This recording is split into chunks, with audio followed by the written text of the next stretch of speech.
The thing that has been coming up for me is around that whole thing of making a decision that's good for you now and also good for you later, and how you are able to make these decisions.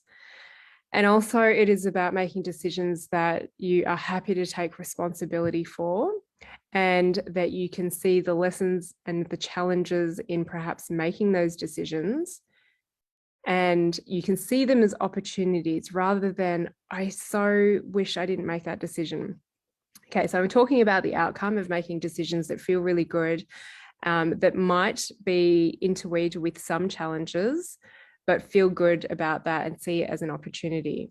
But how do you get to that place is the pre-work. Before you make the decision, how do you make a sound decision? How do you make a sound decision is emptying out your emotional cup and processing your emotions so that you were clearer about the decision you make and feel really grounded in it. So because people are going to question you and you still want to really trust that, okay, I'm honoring myself. This is good for me. This is good for others as well. And in the long term, however it plays out, I'm prepared to take responsibility. In amongst being able to take and make a decision from a grounded place by emptying out your emotional cup and continually processing your emotions, it's also putting the best intention and energy into your decision making.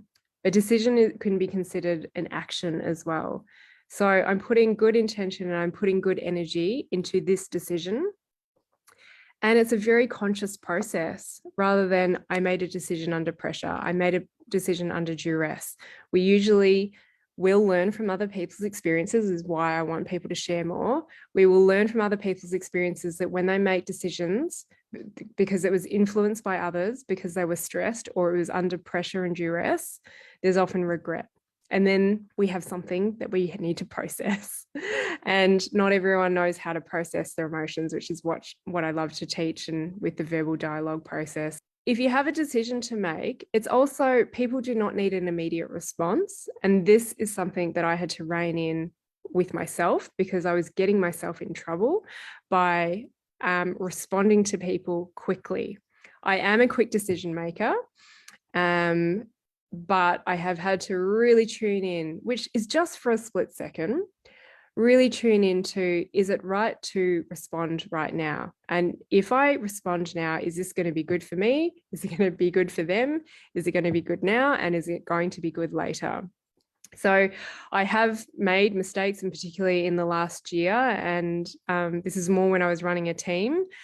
And I had to say to them, it's like, guys, I know that you're used to really quick responses from me, but you're now going to have to wait at least a few days. I will acknowledge it so you know that I'm thinking about it, but no longer can you expect a quick response from me unless I really feel that I can give that quick response. It sounds like a lot. Initially you think, oh, I've just got to make a decision, but actually there's a lot of thought process behind it, which can slow you down. But the more you practice anything in life, you will get quicker, quicker, quicker. So I can dive in very quickly into my internal system, my intuition, my body sensation to know whether or not it's right to respond now, or to say, I've heard you, I need to think about that. Let me get back to you by Wednesday, in 2 days, tomorrow or later tonight. And also honor my word that I'm going to get back to them when I said that I'm going to get back to them. So many people leave it wishy-washy of, let me get back to you. There's no deadline, and then time goes by and both people start to get resentment and animosity because they're like, they told me they're going to get back to me. When are they going to get back to me? And then the other person's like, well, I didn't tell them I was going to get back to them at a certain time. So I can get back to them when I'm ready because we all operate in different frequencies and we're all different personalities in how we respond and communicate with people.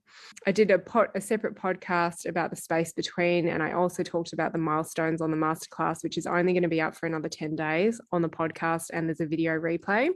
The milestones that happen and the space. I did a whole podcast on the space in between. And this is when you can make those decisions that seem like they're really fast, but you can think, what's my intention and energy behind this? Do I need to answer this now or later? How can I respond to this?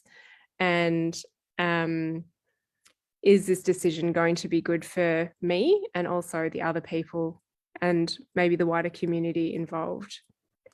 Just hearing yourself, you'll get a little bit clearer. And again, tuning into that body sense, which is the body sensations are not always available to people, especially when too much is going on.